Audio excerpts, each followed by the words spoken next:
দিবৰাজ ভাই তো গাইস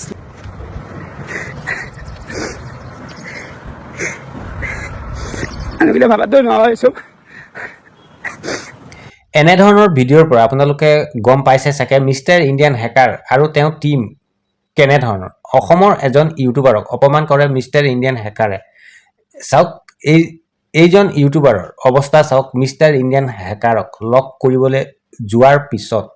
কি অৱস্থা হয় তেওঁ দুখ লগা বিষয় এনেধৰণৰ ভিডিঅ' আপোনালোকৰ মাজলৈ প্ৰেৰণ কৰিবলগীয়া হৈছে অসমীয়া হোৱাৰ বাবে তেওঁক অপমান কৰে নেকি মিষ্টাৰ ইণ্ডিয়ান হেকাৰৰ টিমে যেনেধৰণে আমি ভিডিঅ'ত দেখা পাওঁ মিষ্টাৰ ইণ্ডিয়ান হেকাৰৰ টিমটো বা মিষ্টাৰ ইণ্ডিয়ান হেকাৰক সেই ধৰণৰ নহয় আচলতে এজন ইউটিউবাৰক অসমীয়া হোৱাৰ বাবে আৰু অসমৰ এজন ইউটিউবাৰক অপমান কৰে মিষ্টাৰ ইণ্ডিয়ান হেকাৰৰ টিমে দুখ লগা বিষয় ৰাকেশ জুনিয়ৰ অসমৰ এজন ইউটিউবাৰ তেওঁ লক কৰিবলৈ গৈছিলে মিষ্টাৰ ইণ্ডিয়ান হেকাৰক আশা আছিলে তেওঁ ছাবস্ক্ৰাইবাৰৰ যিসমূহ ৰাকেশ জুনিয়ৰৰ ছাবস্ক্ৰাইবাৰ আছিলে তেখেতসকলৰ ডিমাণ্ডত গৈছিলে তালে যোৱাৰ পিছত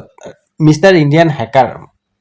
মানে দিল্লাজ ভাইক লক কৰিবলৈ যোৱাৰ পিছত যি অৱস্থা হয় তেওঁৰ লগত তেওঁ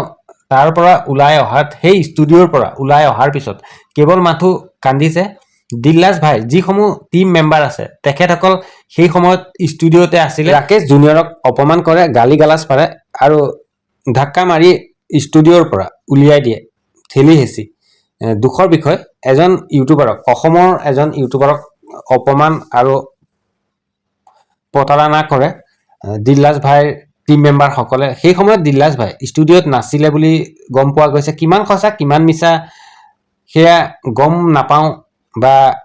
সেই সময়ত ষ্টুডিঅ'ত থাকিবও পাৰে দিল্লাজ ভাই নহয় জানো